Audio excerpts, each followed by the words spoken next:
Hello everyone, welcome to all time sports. আজ আমরা যে খবরটা নিয়ে চলে এসেছি তা হলো ওয়ার্ল্ড গ্রেটেস্ট গেম ফুটবল, এবং ইউরোপের ক্ষেত্রে তা তো মহাশিল্পী, মহারণ বলা চলে। ইংল্যান্ড ভার্সেস স্পেন, জার্মানির বার্লিনের অলিম্পিয়া স্টেডিয়াম থেকে সরাসরি দেখা যাবে ওখানকার সময় রাত 8টা থেকে এবং ভারতীয় সময় 12:30 নাগাদ। ইংল্যান্ড ও স্পেন এই প্রথম মুখোমুখি হচ্ছে ফাইনালে। এক নজরে দেখে যাওয়া যাক ইংল্যান্ডের ফুটবলের সাফল্যের পরিমাণ। 1966 সালে তারা প্রথম ওয়ার্ল্ড কাপ জেতার স্বাদ পায়। পরবর্তীতে 2020 সালে তারা ইউরো কাপে রানার্স আপ হয় এবং 2019 সালে তারা লাস্ট নেশন লিগে থার্ড প্লেসে শেষ করে। সেদিক থেকে দেখতে গেলে গ্যারেথ সাউথগেটের ছেলেরা হারে ভারে স্পেনের থেকে অনেকটাই দুর্বল, যদিও বর্তমান সময়ে দাঁড়িয়ে এটা বলা চলে না, কারণ যেহেতু তারা ফাইনালে উঠেছে এবং ফাইনালে ওঠা মানে কেউ কাউকে 1 ইঞ্চি জমি ছাড়বে না। এবার দেখে নেওয়া যাক স্পেনের সাফল্য। স্পেন 2010 সালে প্রথম ওয়ার্ল্ড কাপে স্বাদ পায় এবং 1964, 2000, 2012 সালে তারা ইউরো কাপ জয়লাভ করে এবং লাস্ট 2022 সালে 2023 সালে তারা nation league, UEFA nation league জয়লাভ করে।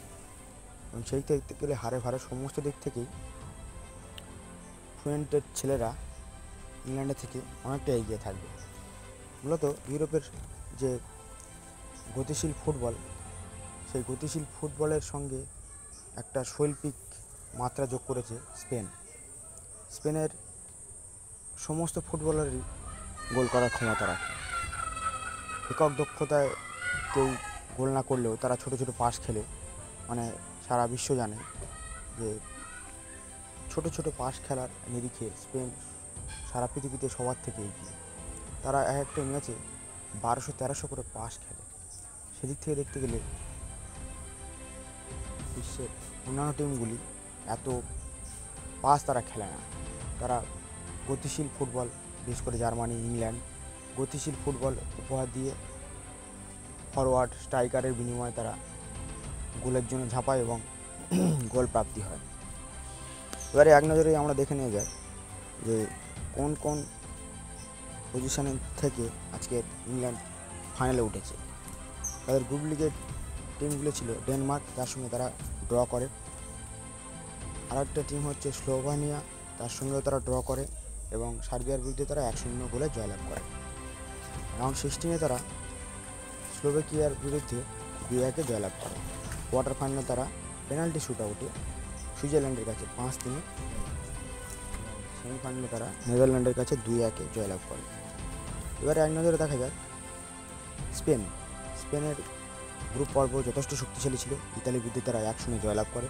ক্রোয়েশিয়ার মতো টিমের কাছে তারা 3-0 জয়লাভ করে এবং আলবেনিয়ার কাছে তারা 1-0 জয়লাভ করে। রাউন্ড 16-এ তারা জর্জিয়াকে 4-1 গোলে হারায়। কোয়ার্টার ফাইনালে তারা জার্মানির মতো টিমকে 2-1 গোলে হারায় এবং সেমিফাইনালে তারা বিশ্ব চ্যাম্পিয়ন ফ্রান্সকে 2-1 গোলে হারায়।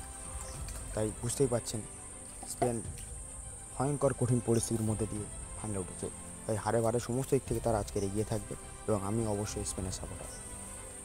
এবার এক নজরে দেখে নেওয়া যাক কোন কোন প্লেয়ারের দিকে আজকে নজর থাকবে। ইংল্যান্ডের দিক থেকে যদি দেখা যায়, বেলিংহাম, ক্যাপ্টেন কেন, ফোডেন, রাশফোর্ড, ওয়াটকিনসন, যে লাস্ট ম্যাচে তুরপে তাস হয়ে ইংল্যান্ডকে ফাইনালে তুলেছে, সাকা, স্টোনস, ওয়াকার, ট্রিপার।